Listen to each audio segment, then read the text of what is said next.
तो नमस्कार दोस्तों, आज ये टॉपिक है। तो वर्कशॉप से रिलेटेड टॉपिक है हमारा मशीन टूल मेट्रोलॉजी। उससे संबंधित पहला जो मेन टेस्ट है, हम पढ़ चुके हैं। भाई टेस्ट दो तरीके के होते हैं, एक है अलाइनमेंट टेस्ट और एक परफॉर्मेंस टेस्ट। तो हम बेसिकली इस यूनिट के हिसाब से जो टेस्ट पढ़ने वाले हैं वो क्या है, आपके अलाइनमेंट दोनों पे हैं, लेथ पर भी हैं और एक आपके ड्रिल पे भी हैं। तो सबसे पहले हम कवर करेंगे alignment test on a lathe. तो इसको पढ़ने से पहले हम सबसे पहले ये देख लेते हैं भाई नीड क्या है। ठीक है, तो ये देखिए कि जब पहले हम किसी भी मशीन पे, कोई मशीन टूल पे कोई टेस्ट कंडक्ट करने वाले हैं किसी भी जगह पर, तो सबसे पहले ये इंश्योर करना ज़रूरी है कि वो मशीन टूल जहाँ इंस्टॉल हो वो ट्रूली हॉरिजॉन्टल और वर्टिकल प्लेन्स में हो। लाइक दिस, मान लीजिए अगर ये एक इस तरीके से कोई स्ट्रक्चर है, ये यहाँ पे ये आपका हेड स्टॉक है। मैं सिर्फ आपको एक स्केमेटिक डायग्राम से रिप्रेजेंटेड व्यू दिखा रहा हूँ कि कुछ इस तरीके। तो अगर आप इसकी टेस्टिंग कर रहे हैं और ये मशीन एक ऐसी सतह पर रखी हुई है जो सतह खुद ही एक हॉरिजॉन्टल वे में नहीं है, यानी इस तरीके से किसी कोण पर इंक्लाइंड है, तो क्या आपका टेस्ट कभी सक्सेस होगा? नहीं, पॉसिबल नहीं है। तो आपको क्या करना है, हॉरिजॉन्टल प्लेन और वर्टिकल प्लेन दोनों में इसकी ट्रूनेस होनी चाहिए। ठीक है, ट्रूनेस का मतलब कि ये मशीन एकदम अगर रखी गई है तो समतल के, इसके हॉरिजॉन्टल के समांतर, यानी क्षैतिज के भी समांतर और ऊर्ध्वाधर के भी समांतर होनी चाहिए इनके एक्सेस, जो इनकी दोनों की हॉरिजॉन्टल और वर्टिकल एक्सेस होंगे। तो हॉरिजॉन्टल प्लेन में आपके लॉन्गिट्यूडनल और ट्रांसवर्स डायरेक्शंस दोनों इंपॉर्टेंट होती हैं। इन दोनों जगह पे मेज़र किया जाएगा। मान लीजिए अब जैसे ऊपर से अगर आप अभी स्क्रीन को देख रहे हैं, तो ये अगर कोई प्लेन है तो इस प्लेन में अगर डायरेक्शन ऑफ मोशन ये है, दैट इज़ अ लॉन्गिट्यूडनल, और ये आपका क्या है, ट्रांसवर्स डायरेक्शंस है। तो इन दोनों डायरेक्शंस के अंदर, हॉरिजॉन्टल प्लेन के अंदर ये दोनों डायरेक्शंस इंपॉर्टेंट है। तो जब भी हम इंस्टॉल करेंगे किसी मशीनरी को तो ऐसे ही होना चाहिए। यदि किसी लेथ का, if any long lathe bed is not installed truly horizontal, मान लीजिए कि एक लेथ है, उसका बेड बहुत ही लंबा है इस तरीके से, अगर ये हॉरिजॉन्टल इंस्टॉल्ड नहीं है, लाइक कुछ इस तरीके से डिफ्लेक्टेड है नीचे की तरफ, दोबारा दिखाता हूँ आपको, होना तो ये चाहिए था लेकिन ये है इस तरीके से, देन व्हाट विल हैपन, तो the bed will undergo a deflection. Bed क्या है, डिफ्लेक्टेड होगा। बेड के अंदर क्या आएंगे, डिफ्लेक्शंस आएंगे, और ये डिफ्लेक्शन क्या करेंगे, सिंपली वहाँ पे स्ट्रेस प्रोड्यूस करेंगे। ये स्ट्रेसेस, ठीक है, that is not feasible for machine, यानी ये मशीन के लिए बेहतर स्थिति नहीं है। तो वहाँ पे कभी भी तनाव उत्पन्न नहीं होना चाहिए। तो सबसे पहले हमारा काम ये है levelling of the machine, machine की लेवलिंग की जाए, यानी जिस जहाँ पे उसको रखा जाना है, जिस तल पे रखा जाना है, वह हॉरिजॉन्टल और वर्टिकल दोनों तल में समान होना चाहिए। तो ये चेक किया जाएगा, किस तरीके से चेक किया जाएगा देखेंगे। तो बेड यदि ट्रूली हॉरिजॉन्टल इन ट्रांसवर्स डायरेक्शंस में नहीं इंस्टॉल्ड है तो वहाँ पे क्या होगा, ट्विस्ट पैदा होगा। तो देखिए दो कंडीशन है, इसको मैं आपको डायग्राम समझा देता हूँ। मान लीजिए ये हमारा लेथ की एक लेग है, ये लेथ की दूसरी लेग, ठीक है, यहाँ पे ये टेल स्टॉक और यहाँ पे ये हेड स्टॉक, क्लियर। अब ये जो इंस्टॉलेशन किसी बात है, मान लीजिए बेड है, बेड के ऊपर ही गाइड वेज होंगी, ठीक है। मैं आपको एक सेकेंड पहले लेथ का डायग्राम दिखा देता हूँ जिससे आपको थोड़ा कन्वीनियंट हो जाएगा कि ये देखिए। पहले अपन थोड़ा इसको डिस्कशन कर लेते हैं ताकि जो चीज़ें मैं समझाना चाह रहा हूँ आपको समझ में तो आए कि किसको मैं लेथ का बेड बोल रहा हूँ, किसको क्या बोल रहा हूँ। तो ये देखिए लेथ है, ये आपका हेड स्टॉक है, बेसिक मोटी टर्म्स याद करिए, ज़्यादा आपको डिटेल में नहीं जाना। ये टेल स्टॉक है, ठीक है। ये आपका एप्रन, ऊपर ये सैडल, सैडल के ऊपर क्रॉस स्लाइड, और यहाँ आपके ये कंपाउंड स्लाइड और ये टूल पोस्ट। तो ये कैरिज है सारा। यहाँ आपकी ये गाइड वेज, ये गाइड वेज है, ये देखिए लिखा हुआ है यहाँ पे, ठीक है। और ये होती है इसकी लेग, क्लियर है चीज़। तो दिमाग में कि फ़ोटो एक बार ध्यान में रखिएगा, क्योंकि मैं नहीं बार बार इन टर्मिनोलॉजी को यूज़ करूँगा कि बार बार टेल स्टॉक की बात करूँगा, हेड स्टॉक की बात करूँगा। ये बेड की पोजीशन है, ये बेड एकदम इस तरीके से ओरिजेंटल होना चाहिए, ठीक है। तो ये डायग्राम दिमाग में रखिएगा। अब अपन चलते हैं अपने लेक्चर पे दोबारा।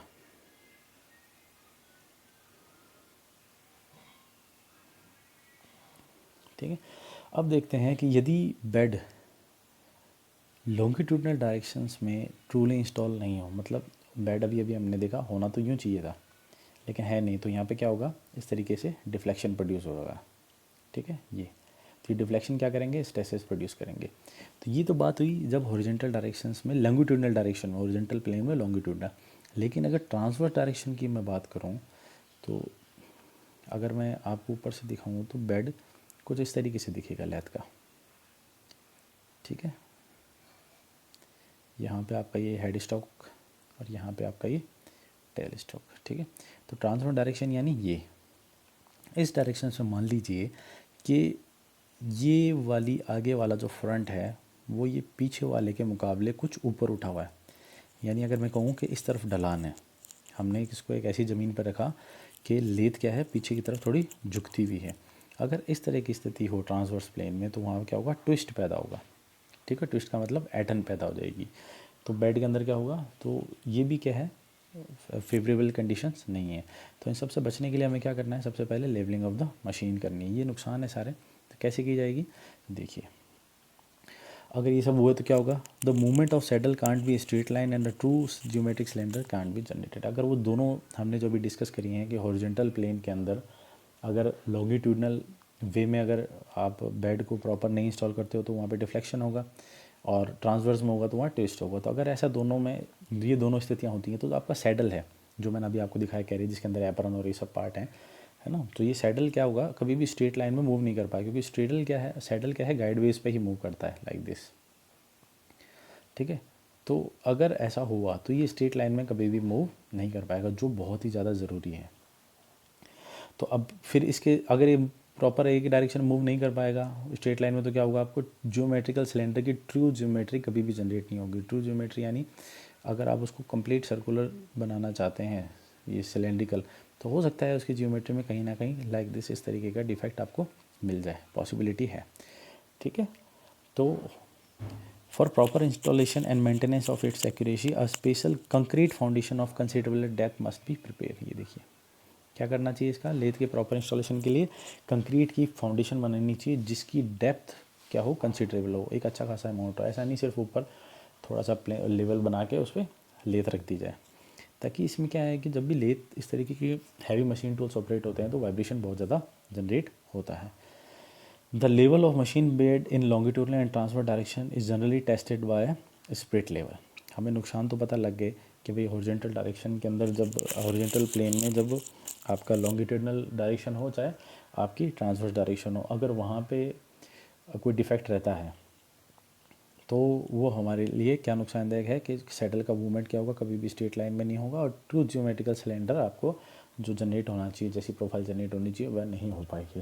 तो उससे बचने के लिए क्या करते हैं हम, तो इसके लिए हम क्या करते हैं, levelling of machine. Levelling of machine कैसे करेंगे कि आपने कंक्रीट का फाउंडेशन बनाया, लेथ को रखा, उसके बाद हम उसके बेड को, मशीन बेड को लॉन्गिट्यूडनल और ट्रांसवर्स दोनों डायरेक्शन में क्या करेंगे, स्प्रिट लेवल के द्वारा जांचेंगे। कैसे जांचेंगे देखें, ये देखिए। सबसे पहले ये ऊपर से आप देख रहे हैं, ये आपका हेड स्टॉक हो गया, ये आपका ये चक लगा हुआ है, ठीक है। ये टेल स्टॉक रिमूव करा हुआ है, ये गाइड वेज हैं दोनों, ठीक है। ये दोनों क्या है, गाइड वेज, और ये रिब्ड स्ट्रक्चर है। होगा क्या कि स्प्रिट लेवल को सबसे पहले पोजीशन ए, यहाँ पे ये ए है, ए पे और ए पे रखा जाता है। ये क्या चेक कर रहा है, टेस्टिंग इन लॉन्गिट्यूडनल डायरेक्शन। कैसे चेक की जाएगी, स्प्रिट लेवल को यहाँ रखा जाएगा और यहाँ से लगाकर पीछे की तरफ मूव किया जाएगा। तो मूव करने के दौरान ये बबल क्या है, अपनी सेंट्रल पोजीशन पर रहना चाहिए। यदि ये नहीं रहता है, यदि ये डिफ्लेक्ट होता है, तो इसका मतलब यहाँ से यहाँ तक जब हम मोशन कर रहे थे तो वो लॉन्गिट्यूडनल डायरेक्शन के अंदर, उसके अंदर कोई ना कोई एरर है, ठीक है। सेम इसी गाइड वेयर के लिए भी हम क्या करेंगे, यहाँ से स्प्रिट लेवल को चला के यहाँ तक ले जाएंगे और बबल की पोजीशन देखेंगे। क्लियर है। तो हम इसको कैसे लेवलिंग, तब तक लेवलिंग सेट करते रहेंगे जब तक ये बबल क्या हो, सेंट्रल पोजीशन पे नहीं आ जाए सब स्थानों पे। तो लॉन्गिट्यूडनल डायरेक्शन में हम क्या करेंगे, it is then transfer along the length of bed and reading and various places noted down. समझ में आ रही है।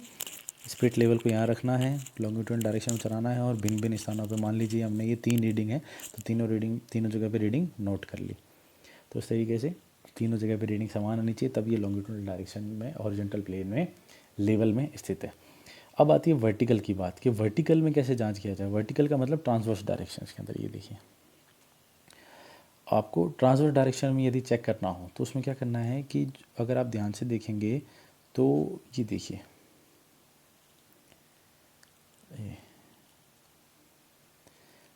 ये देखिए यहाँ पे एक स्प्रिट लेवल रखा हुआ है, दिख रहा है आपको। तो यहाँ पे क्या है, ये आपका रियर गाइड हो गया और ये फ्रंट गाइड हो गया। यानी यहाँ से जब हम देखेंगे तो यहाँ पे सामने एप्रन है, ठीक है, और यहाँ पे ये सैडल होगा। तो यहाँ से जब देख रहे हैं तो ये क्या है आपका रियर गाइड और ये है फ्रंट गाइड। तो ये इसको इस तरीके से रखा जाता है कि ये इन दोनों के ऊपर टिक जाए और इसको मूव कराया जाता है, ठीक है। तो डिफरेंट डिफरेंट पार्ट्स पे रीडिंग ली जाएगी। रीडिंग लेने के बाद हमें पता लग जाएगा भाई अगर ये दोनों एक ही तल पे होंगे, यानी इसकी हाइट और इसकी हाइट बराबर होगी तो बबल सेंटर में रहेगा। अगर एक तरफ भी झुका होगा तो बबल क्या करेगा, दूसरी डायरेक्शन में डिफ्लेक्ट कर जाएगा। तो है गया। तो जब हमें ट्रांसफर डायरेक्शन में इसकी जांच करनी है तो लेवल को सबसे पहले bridge page to span the front and rear guideways, यानी फ्रंट और रियर गाइडवेज पर रखा जाएगा और रीडिंग को नोट किया जाएगा। The reading in transfer direction reveal any twist in a bed. अगर वहाँ पे कोई भी इन दोनों गाइडवेज के अंदर एक भी ऊपर या नीचे हुई, यानी इसका मतलब ट्रांसफर डायरेक्शन के अंदर बेड के लेवल में अंतर हुआ, तो वहाँ पे जो ट्विस्ट है उसको हमें पता लग जाएगा कि उसके अंदर कोई त्रुटि है या नहीं है, ठीक है। तो ये चीज़ हमेशा ध्यान रखनी चाहिए कि दो guideways may be perfectly level in a longitudinal direction but might not parallel to each other. ऐसा भी हो सकता है कि वो लॉन्गिट्यूडनल डायरेक्शन में तो परफेक्टली लेवल्ड हैं, यानी लॉन्गिट्यूडनल डायरेक्शन में तो आपको दिखेंगी कि दोनों, जैसे मान लीजिए ये मैं अगर चेक करूँ तो इसका बबल अपनी स्थिति पे तो हमें ये दिखा रहा है लॉन्गिट्यूडनल डायरेक्शन में एरर नहीं है, इस पर दिखा रहा हूँ तो भी एरर नहीं है। लेकिन ये भी कंडीशन हो सकती है कि ये दोनों एक दूसरे के समांतर ना हो। ये दोनों जैसे अभी ये हैं, ये एक दूसरे के समांतर हैं और लॉन्गिट्यूडनल डायरेक्शन में लेवल पर भी हैं। लेकिन ऐसा भी तो हो सकता है कि एक बेड के क्रॉल ऐसा हो, एक गाइडवेज ऐसा हो, है तो अभी भी ये लेवल पर, लेकिन एक दूसरे के समांतर नहीं है, ठीक है। तो ये जो दोनों एक दूसरे समांतर नहीं होंगे, ये कैसे पता लगेगा, ट्रांसवर्स डायरेक्शन के द्वारा पता लगेगा। ट्रांसवर्स डायरेक्शन में जब टेस्टिंग करेंगे ना, क्योंकि हमने इस पर क्या है फ्रंट और रियर गाइडवेज पर हम ये इसको रख के चलाएंगे, ये वाले इसको, तो ये एक दूसरे के समांतर होंगे तो ये गैप ऑटोमेटिकली मेंटेन रहेगा। ये गैप बढ़ेगा घटेगा तो हमें पता लग जाएगा एक दूसरे के समांतर नहीं है, ठीक है। इसमें जो परमिशेबल एरर है कि जो एरर हम अलाउ करते हैं वो है आपकी 0.02 mm for any length of 500 mm। यानी अगर मैं यहाँ से लगाकर यहाँ तक चलता हूँ तो इस स्थिति से इस स्थिति तक यदि उत्पन्न एरर, मान लीजिए कि ये लंबाई 500 mm थी, ठीक है, या आप यूँ भी देख सकते हैं कि ये लेंथ मान लीजिए कि सपोज 1000 mm है, तो इसके आधे टुकड़े कर लिए, ये होगी 500 mm। तो इस 500 mm यानी इस कोने से लगाकर इस कोने तक जो अलाउबल एरर है, यानी अगर ये झुकाव है नीचे की तरफ इस बिंदु का, ये बिंदु ए और बी, अगर बिंदु बी नीचे ए से नीचे झुका हुआ है तो 0.02 mm से ज़्यादा का झुकाव नहीं होना चाहिए। अगर है तो वहाँ पे उसको क्या किया जाएगा, लेवलिंग को चेक किया जाएगा दोबारा। देखिए तो straightness of bed, longitudinal direction में जो आपका बेड है उसकी स्ट्रेटनेस, यानी कि ये जो हमने अभी चेक करा इसकी, वो दूसरे भी मेथड से उसके द्वारा चेक किया जा सकता है, लाइक यूजिंग स्ट्रेच एजेस जो हमने अभी इंस्ट्रूमेंट पढ़े थे, वो ऑटोकॉलीमीटर्स और टॉट वायर के द्वारा भी इनको चेक किया जा सकता है। लेकिन the test in a transverse direction can be carried out only by split level, यानी कि ट्रांसवर्स दिशा में सिर्फ और सिर्फ स्प्लिट लेवल के द्वारा ही इसको जांच किया जाना संभव है, ठीक है। It is desired that the front guideways should be convex only along the length as the cutting forces and the weight of carries act downwards। ये क्या कह रहा है, देखिए कि जो फ्रंट गाइडवेज हैं that should be convex only along the length, यानी ये जो आपकी फ्रंट गाइडवेज हैं ये वाली जी, इसको अगर मैं यहाँ से देख रहा हूँ तो ये गाइडवेज कुछ इस तरीके से दिखेगी, ठीक है। ये नीचे लेग है लेथ की, तो ये क्या होनी चाहिए, कुछ कॉन्वेक्स टाइप की होनी चाहिए, लाइक दिस, हल्की सी कॉन्वेक्सिटी।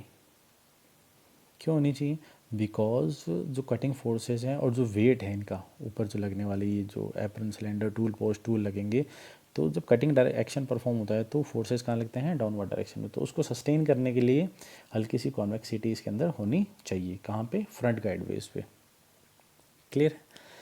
तो लेवलिंग एरर, अगर इसके अंदर लेवलिंग एरर पाई जाती है 0.02 mm से ज़्यादा, तो लेवलिंग एरर कैसे करेक्ट की जाती है, bye setting wages and under the support feet of a leg. For example मान लीजिए ये बेड है, ये एक लेग है और ये दूसरी लेग है। अब हमें क्लियर दिख रहा है कि ये वाली लेग इस लेग से छोटी है, तो यहाँ मतलब ये एज यहाँ झुक जाएगी। तो इसको करने के लिए क्या करेंगे, हम इसके नीचे ये वेज लगाएंगे,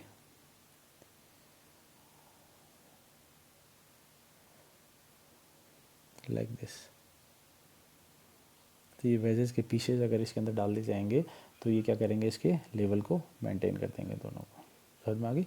तो इस तरीके से ये लेवलिंग एरर को दूर किया जा सकता है। समझ में आ गया? तो सबसे पहले हमारा क्या है, लेवलिंग ऑफ मशीन टूल, यानी लेवलिंग करनी है। लेवलिंग आपको क्या करनी है, हॉरिजॉन्टल प्लेन में दोनों डायरेक्शन में, लॉन्गिट्यूडनल और ट्रांसवर्स डायरेक्शन के अंदर आपको चेक करनी है। दोनों डायरेक्शन में चेक करने के बाद आप इसमें आगे बढ़ेंगे। चेक कैसे करनी है, आपको फ्रंट, ये देखिए फ्रंट गाइडवेज, इस पे भी स्पिरिट लेवल इंस्टॉल करना है, रियर पे भी करना है। ये तो लॉन्गिट्यूडनल डायरेक्शन में मेजर कर रहे हैं, दोनों इस फॉरवर्ड डायरेक्शन चलेंगे। डिफरेंट पॉइंट्स पे क्या लिया जाएगा, रीडिंग ली जाएगी। वो रीडिंग से हम देखेंगे कि पर 500 mm लेंथ पर 0.02 mm से ज़्यादा की त्रुटि नहीं होनी चाहिए। होगी तो हम वेजेस लगा के, अगर ये भागनी चाहे तो यहाँ लगाएंगे, ये भागनी चाहे तो यहाँ वेजेस लगा के इसके लेवल को सेट किया जाएगा। सिमिलर ट्रांसवर्स डायरेक्शन, यानी इस अक्ष के परपेंडिकुलर दिशा में, यानी लंबवत दिशा में, इस तरीके से फ्रंट और रियर गाइडवेज दोनों पर एक आप क्या रखेंगे, स्पिरिट लेवल रखेंगे और विभिन्न स्थान पर क्या रहेंगे, रीडिंग लेंगे। तो ये इस दिशा में कितना झुकाव है या इस दिशा में कितना झुकाव है ये बताएगा। मतलब या तो फ्रंट वाला गाइड वेव रियर से ऊंचा होगा या रियर वाला फ्रंट से ऊंचा होगा। तो ये जो है यानी कि ट्विस्ट कितना है इसके अंदर, ये दिखाएगा कौन, ये वाला स्पिरिट लेवल। तो याद रखिएगा, ट्रांसवर्स दिशा में सिर्फ स्पिरिट लेवल ये चीज़ दिखा सकता है, और ये भी चीज़ यही दिखाएगा कि ये दोनों गाइडवेज एक दूसरे के समांतर है या नहीं है, कौन बता सकता है, ये स्पिरिट लेवल। समझ में आ गया? तो ये था टेस्ट प्रोसीजर के अंदर पहला टेस्ट, यानी अलाइनमेंट ऑफ मशीन टू, इसका आपका मशीन। दूसरा है true running of locating cylinder of a main spindle. सबसे पहले लोकेटिंग सिलेंडर देख लीजिए कैसा होता है। ये देखिए ये दिख रहा है आपको, ये हेड स्टॉक में से तक हटाने के बाद की स्थिति है। ये आपका लोकेटिंग सिलेंडर है। आगे ये जो निकला हुआ हिस्सा दिख रहा है, ये वाला इतना सा, ये तो आपका शोल्डर फेस है, ये आपका लोकेटिंग सिलेंडर है। इसका हमें क्या चेक करना है, true running in the sense कि इसकी एक्सेस और जो आपके स्पिंडल की एक्सेस है वो कौन साइड होनी चाहिए। अगर इन दोनों के अंदर एसेंट्रिसिटी हुई तो ड्यूरिंग रोटेशन क्या होगा, आपका ये जो सिलेंडर है वो इस तरीके से भी ऑस्किलेट कर सकता है। तो आपकी जो जॉब है उसके अंदर ऑब्वियस सी बात है एरर प्रोड्यूस होगी। ठीक है, तो देखिए लोकेटिंग सिलेंडर को प्रोवाइड किया जाता है किस लिए, क्योंकि वो क्या करता है, वहाँ पे चक और फेस प्लेट लगाने का काम होता है। तो लोकेटिंग सिलेंडर किस लिए होता है, to locate the chuck and face plate, ताकि चक और फेस प्लेट को वहाँ लोकेट किया जाता है। तो इसमें किस तरीके से मापन किया जाता है, हमें चेक कैसे करना है भाई, ट्रू रनिंग है या नहीं है। सिंपल सी बात है ना, देखिए मान लीजिए ये अगर आपका लोकेटिंग सिलेंडर है, ठीक है, ये इसकी और एक्सेस और ये एक्सेस क्या होनी चाहिए, कौन साइड होनी चाहिए। अगर ये कौन साइड नहीं हुई, मान लीजिए इसकी एक्सेस यहाँ है, किसकी, इसकी लोकेटिंग सिलेंडर की, तो जब ये डायल इंडिकेटर का प्लंजर यानी ये नीचे वाला हिस्सा लगा है, तो ये क्या करेगा, प्लंजर थोड़े टाइम में कभी ऊपर जाएगा फिर नीचे जाएगा, फिर प्लंजर ऊपर जाएगा फिर नीचे, क्योंकि जब मैं इसको सामने से देख रहा हूँ तो लोकेटिंग सिलेंडर की एक्सेस तो मान लीजिए यहाँ है, लेकिन इसकी एक्सेस यहाँ है। ठीक है, तो जब ये मोशन करेगा तो मोशन आप समझ पा रहे होंगे, प्लंजर यहाँ रखा है तो ये मोशन इस एक्सेस के अबाउट करेगा, तो ये इधर इस तरीके से घूमेगा लाइक दिस। तो प्लंजर जब पॉइंट बिंदु यहाँ होगा तब अपने सबसे ऊपरी स्थिति पर होगा, और जब प्लंजर यहाँ होगा तो सबसे निचली स्थिति पर होगा। तो इस तरीके से क्या है, इसके अंदर एरर ज़्यादा आएगी। ठीक है, तो देखिए इसके अंदर कैसे करना है। तो डायल इंडिकेटर को कैरिज पर फिक्स किया जाता है, ठीक है, and the plunger pointer of the indicator touches the locating surface. ये देखिए इसको, ये डायल इंडिकेटर का ये है डायल इंडिकेटर, इसको क्या करेंगे, मान लीजिए इस तरीके से ये यहाँ नीचे ये बेस है, इसको कैरिज पे रख दिया। कैरिज पे रखने के बाद ये डायल इंडिकेटर हो गया। डायल इंडिकेटर का जो प्लंजर है वो क्या होना चाहिए, लोकेटिंग सिलेंडर की सरफेस को टच करना चाहिए। तो उसके बाद क्या है, सरफेसेस को रोटेट किया जाता है अपने एक्सेस के अबाउट, यानी इस एक्सेस के अबाउट इसको रोटेट किया जाता है। अब यदि इंडिकेटर कोई रीडिंग दिखाता है, इसका मतलब वहाँ पे एसेंट्रिसिटी है। भाई ऑब्वियस ही बात है ना, एक सिलेंडर है, मेरी बात सुनिए, ये इसका केंद्र बिंदु है। यहाँ अगर मैंने प्लंजर के अंदर 0 रीडिंग सेट कर दी तो ये तो सिमेट्रिक सेक्शन है ना, यानी यहाँ से यहाँ तक की दूरी, यहाँ से यहाँ तक की दूरी, यहाँ से यहाँ तक की दूरी, यहाँ से यहाँ तक की दूरी, सब दूरियाँ बराबर हैं। तो क्यों आएगा डिफ्लेक्शन? आएगा ही नहीं। जब सब दूरियां बराबर हैं तो इसके अंदर कोई भी डिफ्लेक्शन नहीं होना चाहिए। लेकिन यदि ये एसेंट्रिसिटी पे हुआ इस तरीके से, तो यहाँ से यहाँ तक की दूरी क्या है? ज़्यादा, और यहाँ से यहाँ तक की दूरी है कम। तो यहाँ पे प्लंजर अपनी सबसे ऊपर वाली स्थिति पे होगा और यहाँ पे नीचे होगा। तो इस वजह से यहाँ पे एरर उत्पन्न हो सकती है। तो यही तो चीज़ हमें चेक करनी है कि इसकी ट्रू रनिंग है या नहीं है। तो यदि ये केंद्र बिंदु पर स्थित हुआ यानी ट्रू रनिंग हुई, तो यहाँ पे डायल इंडिकेटर को क्या है, कोई रीडिंग शो नहीं करनी चाहिए। अगर होता भी है तो परमिसिबल एरर देखिए कितनी है, 0.01 mm। यानी इसकी एक्सेस और इस एक्सेस में सिर्फ 0.01 mm तक का डिफरेंस अलाउ है। ये आप समझ सकते हैं कितना कम डिफरेंस होता है और कितना प्रिसाइज मेजरमेंट है। ठीक है, अगला है आपका test, axial slip of main spindle and true running of shoulder face. Shoulder face मैंने अभी आपको बताया था, ये देखिए, ये आपने देखा था, ये लोकेटिंग सिलेंडर था। तो ये क्या है? Shoulder face. शोल्डर फेस यहाँ पे ही चक लगाया जाता है। ठीक है, यहाँ पे ये चक लाइक दैट इस तरीके से इंस्टॉल किया जाता है। फिर इसके आगे वर्क पीस को बांधा जाता है लाइक दिस। तो ये देखिए, ये रहा आपका शोल्डर फेस। मान लीजिए ये शोल्डर फेस है और ये लोकेटिंग सिलेंडर जो बाहर निकला हुआ है। क्लियर है? तो अब हमें लोकेटिंग सिलेंडर चेक करना था, तब तो हमने पॉइंटर यहाँ टच करा था प्लंजर का। अब हमें क्या चेक करना है? शोल्डर का फेस। के शोल्डर के फेस के अंदर यदि कोई प्रॉब्लम हुई, ठीक है, मान लीजिए शोल्डर के फेस में यदि प्रॉब्लम हुई, तो वहाँ पे मेन स्प्लेंडर का एक्सियल स्लिप भी पाया जाएगा। कैसे पाया जाएगा? देखिए, इसको पढ़ते हैं पहले। तो एक्सियल स्लिप क्या है? Axial slip is define as a axial spindle movement. ये जो स्प्लेंडल है, ठीक है, इस स्पिंडल का एक्सियल मूवमेंट यानी इस दिशा या इस दिशा में मूवमेंट है, which follows the same pattern is due to the manufacturing error. यदि मैन्युफैक्चरिंग में कोई त्रुटि उत्पन्न हुई है तो वो उसी पैटर्न को फॉलो करता है। ठीक है, actually this test is mean to be check this error. ये टेस्ट किस लिए है? इस त्रुटि को जांचने के लिए। किसके लिए? एक्सियल स्लिप है या नहीं है मेन स्पिंडल में। इसको जांच करने के लिए क्या करते हैं, देखिए, to test this the plunger pointer of a dial gauge. Dial gauge का पंजर, ये देखिए पॉइंटर ये आगे, इसको क्या है? Rest on a face of a locating cylinder shoulder. Locating cylinder का जो शोल्डर है ये वाला, इसकी सतह पर इसको रखा जाता है और डायल गेज होल्डर को क्लैम्प कर दिया जाता है ब्लेड के साथ। यानी ये जो मान लीजिए ये पीछे तक ये जाएगी, ये अगर पीछे, और ये आपका नीचे बेड होगा और ये बेस होगा, तो ये बेस को कहाँ रख दिया, क्लैंपिंग कर दिया जाएगा बेड के साथ। जो लेथ का बेड होता है उसके साथ इसको क्लैम्प कर दिया जाएगा।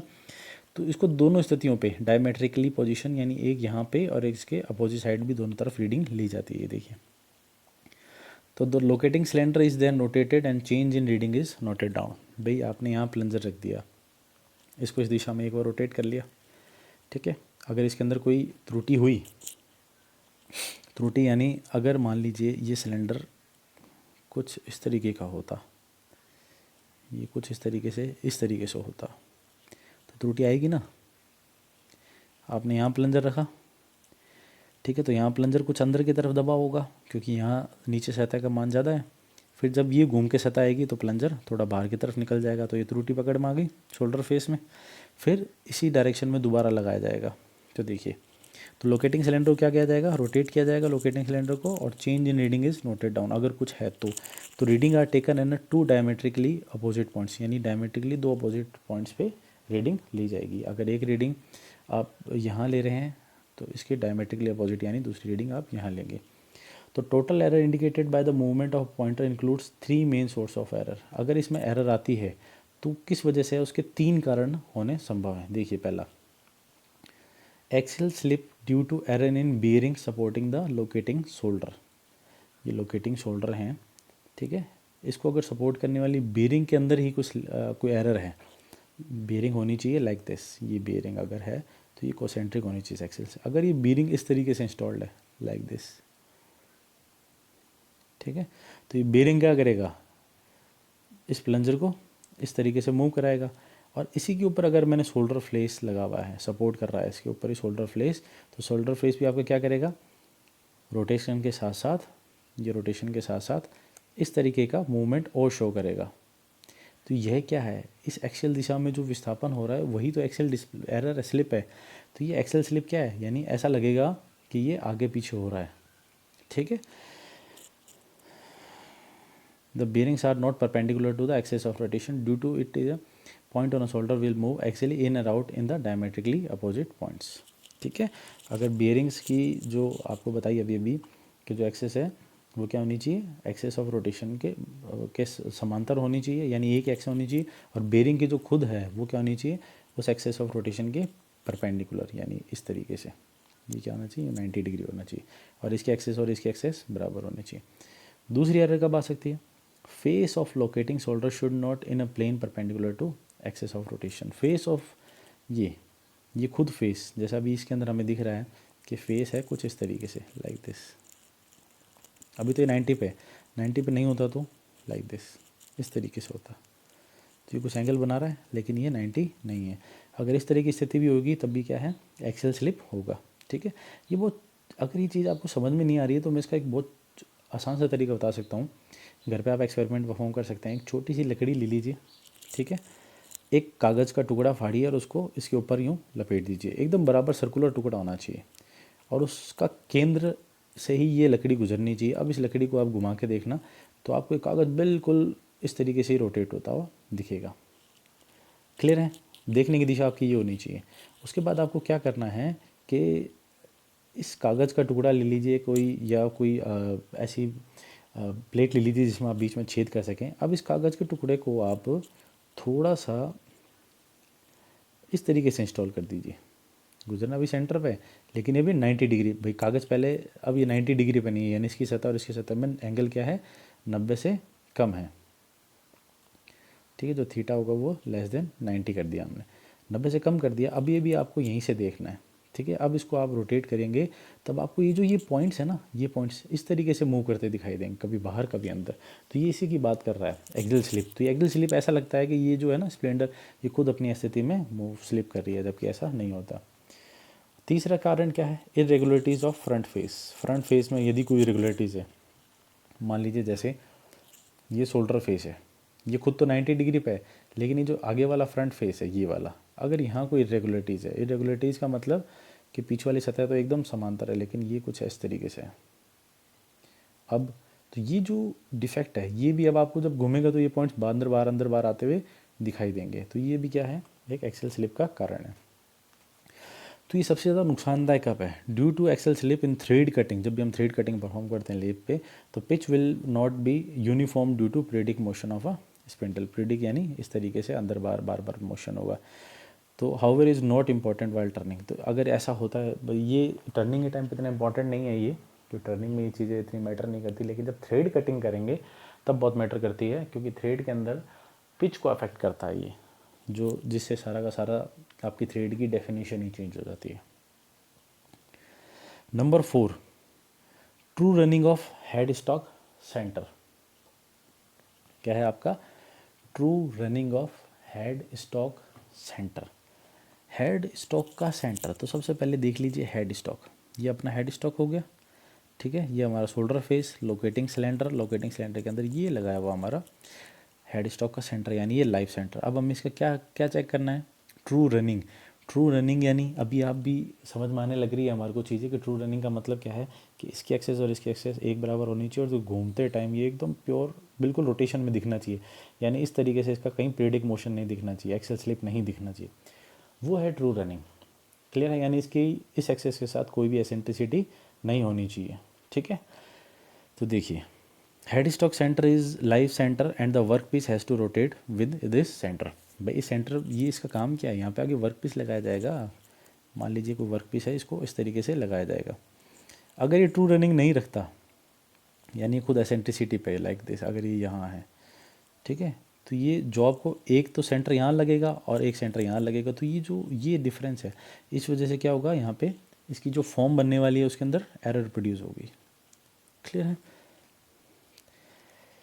if it is not true with the axis of movement, not true with the axis of movement of the spindle, eccentricity will be caused while turning का वर्क। यही आपको बताया अभी कि भाई जब इसकी ट्रूनेस का मतलब क्या है कि इसकी एक्सेस और इसकी ऐसे होनी चाहिए, अगर ऐसा नहीं होगा तो ये थोड़ा ऊपर इस तरीके से खिसक जाएगा, और इसकी एक्सेस और इसकी एक्सेस में एरर, यानी इसकी एक्सेस ये होगी और स्पिंडल एक्सेस ये होगी, तो ये एसेंट्रिसिटी कारण आपको जॉब में भी गड़बड़ होगी। For testing this error the plunger pointer of dial indicator. तो डायल इंडिकेटर का जो प्लंजर का पॉइंटर आप ध्यान से देखेंगे, इसकी इंक्लाइंड सतह के लंबवत लगाया गया है। ठीक है। Pressed perpendicular to the tapered surface of a centre, यानी इसकी जो ये टेपर वाली सरफेस है इसके परपेंडिकुलर लगाया गया और इसके बाद क्या करा जाता है, स्पिंडल को रोटेट किया जाता है। ये देखिए स्पिंडल को हमने क्या कर दिया, रोटेट कर दिया। अब रोटेट करने से क्या होगा कि यदि इसमें एसेंट्रिसिटी है तो देखो मेरी बात ध्यान से सुनना, ये ऐसी सतह है और यहाँ पे हमने प्लंजर का पॉइंटर लगाया है, तो जितना अगर मैं मान लूँ इस पॉइंट की बात करूँ, जितना गैप ये होगा उतना गैप ये होगा, फिर से वही बात, तो इसके अंदर वैल्यू इंडिकेटर के अंदर एरर आनी नहीं चाहिए अगर एसेंट्रिसिटी नहीं है तो deviation indicated by the dial gauge gives the trueness of a centre. अगर डेविएशन नहीं है, जो रीडिंग अगर मान लीजिए यहाँ लगा हुआ है डायल इंडिकेटर, इसमें जीरो था पहले, तो इस पॉइंट पे भी अगर जीरो आ रहा है यानी पूरा चक्कर लेने के बाद हमें जीरो जीरो शो कर रहा है, कोई डेविएशन नहीं आ रहा है नीडल के अंदर, तो वो क्या है, ट्रू है। तो dial reading should not exit 0.03 mm। देखो दोस्तों, एग्जैक्ट और आइडियल नाम की कोई चीज़ नहीं होती। इसको मैं लगा रहा हूँ तो इसके अंदर क्या होगा, कुछ ना कुछ जानते हैं हम भी, मैन्युफैक्चरिंग 100% या बिल्कुल एफिशिएंट मैनर पॉसिबल नहीं है, तो एरर तो हर जगह होगी, लेकिन कितनी एरर अलाउ है, दैट इज़ 0.03 mm, इतनी एरर आपकी अलाउ है। आगे है आपका 5th नंबर पॉइंट का नाम है parallelism of main spindle to the saddle movement. ये देखिए डायग्राम में पहले डिस्कस करते हैं पैरेललिज्म का मतलब क्या है। ये है सैडल का मूवमेंट, ये सैडल है, ठीक है, नीचे, तो सैडल का मूवमेंट या तो इस दिशा में होगा या इस दिशा में होगा। मेन स्पिंडल ये रही, इसका पैरेललिज्म यानी ये समांतर। यदि मैं इस स्पिंडल के, इस सैडल का मूवमेंट यहाँ से यहाँ तक है, इस बिंदु से यहाँ तक की दूरी देखूँ तो जो आई वही यहाँ से यहाँ आनी चाहिए, वही यहाँ से यहाँ आनी चाहिए, यानी ये मेन स्पिंडल क्या होनी चाहिए, पैरेलल होनी चाहिए। तो ये पैरेलल चेक करनी तो क्या करेंगे, तो ये जब हम चेक करते हैं तो दोनों तल में चेक की जाती है, यानी कि वर्टिकल प्लेन में भी और एक हॉरिजॉन्टल प्लेन में भी। किस तरीके से चेक की जाती है अभी पढ़ते हैं इसको। देखिए, this has to be checked in both vertical and horizontal planes, दोनों तलों में चेक की जाएगी, इसलिए इंपॉर्टेंट है ये, very important. Parallelism of the main spindle, spindle यानी मेन स्पिंडल यानी हेड स्टॉक में जो लगती है, उसका सैडल मूवमेंट के साथ से जब पैरेललिज्म चेक किया जाएगा तो दोनों प्लेन में चेक किया जाएगा। If this we require the use of a mandrel, इसमें हम क्या करेंगे, मेंडल का यूज़ करेंगे। If the axis of the spindle is not parallel to the bed in horizontal direction a tapered surface is produced. यदि आपकी जो spindle है ये है ना, यहाँ आपने मेंडल लगा दिया स्पिंडल के अंदर, अगर स्पिंडल आपकी यहाँ पैरेलल नहीं है बेड के, मान लीजिए हॉरिजॉन्टल प्लेन में, ऊपर से मैं देख रहा हूँ इसको, यहाँ से जब मैं देखूँगा यहाँ से, ठीक है, ये मेरा नीचे दोनों गाइडवेज हो गए, यहाँ पे ये स्पिंडल ऐसे ही होनी चाहिए थी बिल्कुल सेंटर पे, और पैरेललिज्म का मतलब यहाँ से इसके भी समांतर और इसके भी समांतर। अगर ये इस डायरेक्शन में पैरेलल नहीं है, यानी ये या तो कुछ इस तरीके से है और या फिर कुछ इस तरीके से है, हम डायग्राम दोबारा बनाते हैं, ये हमारे दोनों गाइडवेज होनी चाहिए थी यूँ, लेकिन ये मान लीजिए आपकी है कैसी, लाइक दिस, इस तरीके से। अगर ये इतनी टेपर्ड में है तो आप ध्यान से देखिए, जॉब भी तो आप यहीं लगाएंगे ना, इस तरीके से, तो जो टूल चलेगा, टूल तो यूँ आने वाला है, टूल पोस्ट सैडल तो एकदम सीधा है, टेढ़ी तो आपकी ये स्पिंडल है, तो जो टूल चलेगा, तो टूल जब टर्निंग करेगा, आप देखिए सरफेस को इस तरह से टर्न करेगा, यानी इतनी इतनी सतह को टर्न करेगा और इतनी को नहीं करेगा, तो ये क्या करेगा, टेपर्ड सरफेस को प्रोड्यूस करेगा, ठीक है। यदि कैसा पैरेललिज्म कैसी एरर हो, हॉरिजॉन्टल डायरेक्शन में हो, तो ये ऐसी होगी। अगर वर्टिकल एक्सिस में इसमें पैरेललिज्म की एरर हो, वर्टिकल एक्सिस यानी ये वाली, इस तरह से देखने वगैरह कोई पैरेललिज्म एरर हो, तो हाइपरबोलॉइड सरफेस लाइक दिस, इस तरह की सतह आपकी हाइपरबोलॉइड सरफेस बनेगी। तो इस टेस्ट के लिए क्या है, सबसे पहले मेंडल को टेपर सॉकेट में स्पिंडल के फिट किया जाता है, यानी यहाँ जब स्पिंडल देखेंगे आप, स्पिंडल है, इसके अंदर क्या है आपका टेपर्ड सॉकेट, तो ऐसे टेपर सॉकेट के अंदर आप क्या करेंगे, मेंडल को, ये मेंडल इसके अंदर सेट किया जाएगा, ठीक है। तो जो अभी हमने लेक्चर में पढ़े थे कि भाई मेंडल दो टाइप के होते हैं, टेस्ट मेंडल, टेपर्ड, वो यहाँ पे यूज़ करेंगे। तो टेपर्ड मेंडल क्या है, यहाँ जो ये आपका टेपर्ड सॉकेट है, सॉकेट यानी ये जो खांचा सा होगा, इसके अंदर आप अपनी टेपर्ड मेंडल को इंसर्ट करेंगे। इंसर्ट करने के बाद अब क्या है, mandrel has a concentric taper shank which is close fit to the spindle nose taper. तो मेंडल क्या है, मेंडल की जो एक्सेस होगी वो एकदम कॉन्सेंट्रिक होगी। किसके साथ, जैसे मान लीजिए ये यहाँ ऐसा है, ये इसको मैं इसी को कंप्लीट करता हूँ डायग्राम को। ये आपका टेपर है लाइक दिस,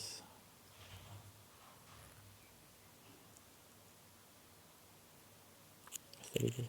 तो टेपर मेंडल की जो एक्सेस है इस टेपर सॉकेट के एक्सेस के साथ कोइंसाइड होनी चाहिए लाइक दिस, ठीक है।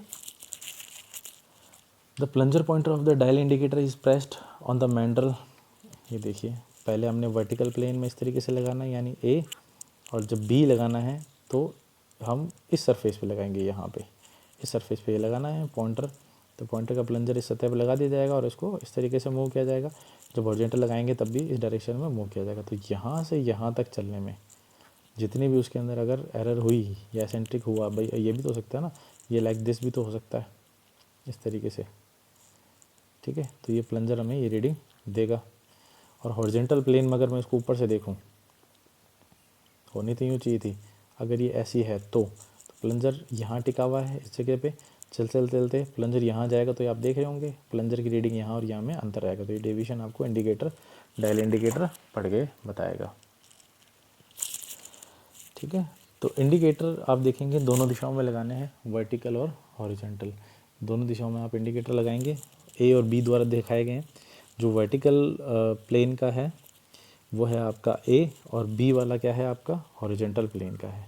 अब ये कैसे होते हैं देखिए, इस डायग्राम से आपको एकदम क्लियर होगा। ये देखिए, ये है parallelism of main spindle to the saddle movement. ये अब जब आप देख रहे होंगे तो वर्टिकल प्लेन में है। ये देखिए, ये आपका वो स्पिंडल नोज होगी, यहाँ पे टेपर्ड के अंदर आपने ये क्या डाला, मेंडल डाला हुआ है, ये मेंडल हो गया। मेंडल की सतह पर आपने ये रखा, ठीक है, और इसको आपने क्या करा, यहाँ पे कैरेज पे फिक्स कर दिया ये। तो अब इसको क्या करेंगे, आप इस दिशा में मूव कराएंगे। यदि ये पैरेललिज्म नहीं है, मतलब यहाँ से सभी बिंदुओं की स्थिति दूरी बराबर होनी चाहिए तभी तो पैरेलल कहलाएगा। अगर ये इस तरह से नीचे की तरफ चला जाए तो ये दूरी देखिए धीरे धीरे धीरे धीरे, भाई यहाँ दूरी सबसे ज़्यादा, यहाँ कम, यहाँ कम, यहाँ कम। तो जब ये प्लंजर इस दिशा में चलेगा तो प्लंजर यहाँ पे तो ठीक है, यहाँ पे कुछ और नीचे आएगा, प्लंजर यहाँ नीचे आएगा, तो नीचे आएगा तो ये जो डिफ्लेक्शन है यहाँ पे नीडल में नोट डाउन होगा। तो ये जब नोट डाउन होगा तो इस हमें पता लग जाएगा कि भाई यहाँ पे पैरेललिज्म नहीं है। तो कितनी एरर अलाउ है, तो 0.02 mm की 300 mm लेंथ में, यानी यहाँ से यहाँ तक मान लीजिए अगर मेंडल की लेंथ यहाँ से यहाँ तक 300 mm है, तो इस पूरे 300 में ये हिस्से और इससे हिस्से में अगर यदि कोई झुकाव भी है तो वो मान 0.02 mm से ज़्यादा नहीं होना चाहिए, ठीक है। ये दोनों बोथ प्लेन के लिए है। The free end of mandrel in a vertical plane, अच्छा इसको पहले समझाते हैं, पहले अपन हॉरिजॉन्टल में देख लेते हैं। ये देखिए हॉरिजॉन्टल, जब ऊपर से देख रहे हैं तो हॉरिजॉन्टल हो गया, ये हमारी नोज हो गई, ये हमारा मेंडल हो गया, क्लियर है। ये देखेंगे अगर आप, ये हमारा मेंडल, ठीक है, ये इसकी सतह पर लगा दिया प्लंजर। तो अभी आप देख रहे होंगे यहाँ से ये दूरी और यहाँ से ये दूरी एकदम बराबर चल रही है सैडल मूवमेंट के। अगर ये डिफ्लेक्टेड होता, मान लीजिए इस दिशा में डिफ्लेक्टेड है, तो यहाँ पे जब गैप देखेंगे तो ये यहाँ पे, तो यहाँ से ये गैप देख लीजिए, यहाँ से ये गैप देख लीजिए, यहाँ से गैप देख लीजिए। तो जब प्लंजर होगा यहाँ पे प्लंजर का मैक्सिमम डिस्प्लेसमेंट होगा, फिर प्लंजर थोड़ा और अंदर जाएगा, फिर प्लंजर थोड़ा और अंदर जाएगा, इस सतह पे प्लंजर बिल्कुल कम हो गया। तो ये जो एरर्स है ये कहाँ रिफ्लेक्ट होगी, नीडल पे, इन टर्म्स ऑफ नीडल के रोटेशन में। तो इस तरीके से हम देख सकते हैं भाई पहले जो है नहीं, कुल मिला के ये है कि अगर मैं यहाँ से मेजरमेंट स्टार्ट कर रहा हूँ, मेरी नीडल मैंने 0 पे सेट कर दी, तो यहाँ तक पहुँचते पहुँचते जो इसके अंदर मैक्सिमम रीडिंग होनी चाहिए वो होनी चाहिए 0.02 mm, अगर ये 300 mm लेंथ है तो, क्योंकि एरर प्रिंसिपल क्या है कि हर 300 mm पे 0.02 mm तक की एरर अलाउ है, ठीक है। तो होना तो यही चाहिए आइडियल कंडीशन के अंदर कि भाई अगर यहाँ 0 सेट करा है तो यहाँ तक हमें 0 ही चलना चाहिए, तभी तो ये पैरेललिज्म होगा, ये इसके एकदम समांतर होगी इस बैठ के। और नहीं भी हुआ तो यहाँ पे कितना एरर अलाउ है, 0.02 mm। अब देखिए कि जो फ्री एंड है मेंडल का वर्टिकल पोजीशन में, ये फ्री एंड है in a vertical plane should be rising to counterweight. इसको क्या होना चाहिए, हल्का सा थोड़ा ऊपर उठाया जाता है। ये देख रहे होंगे तो आपको दिख रहा भी होगा, फ्री एंड को क्या है इस एंड के मुकाबले यहाँ से देखेंगे तो हल्का सा ऊपर लिया गया, क्यों? क्योंकि इसका खुद का वेट इसको नीचे की तरफ पुश करता है, तो हल्का सा ऊपर उठाया होगा तो ये एकदम बैलेंस में रहेगा, ठीक है। तो इसलिए क्या है कि इसका जो फ्री हैंड होता है वो थोड़ा सा वर्टिकल प्लेन में ऊपर उठा हुआ होता है, किसके लिए? ताकि इसका खुद के वेट को काउंटरैक्ट कर सके, यानी खुद के वेट को बैलेंस कर सके। वेट इसको नीचे की तरफ धकेलेगा और हमने थोड़ा सा ऊपर उठा दिया तो ये अपनी साम्यावस्था में आ जाएगा। अदरवाइज ये क्या है, वेट के कारण थोड़ा सा नीचे झुक जाएगा और वहाँ पे हमें त्रुटि मिलेगी। सेम हॉरिजॉन्टल प्लेन में भी ये देखिए, हॉरिजॉन्टल प्लेन में इसको जहाँ पे टूल है, मान लीजिए कि टूल पोस्ट यहाँ आ रही है, टूल है, तो टूल वाली दिशा में थोड़ा सा इसको टिल्ट कर दिया जाएगा इस तरीके से। क्यों? क्योंकि जब टूल उस पर काम करता है तो टूल उसको इस दिशा में धकेलता है ताकि ये वापस अपनी स्थिति पा जाए, ठीक है। तो ये टूल के प्रेशर को अपोज कर सके, इसलिए हॉरिजॉन्टल दिशा में इसको टूवर्ड्स टूल की तरफ थोड़ा सा झुका दिया जाता है, ठीक है। और वर्टिकल में क्या है, जो इसकी फ्री हैंड होगा उसको थोड़ा सा हल्का सा ऊपर की तरफ रखा जाएगा ताकि ये अपने खुद के वेट के कारण वापस अपने लाइन में आ सके।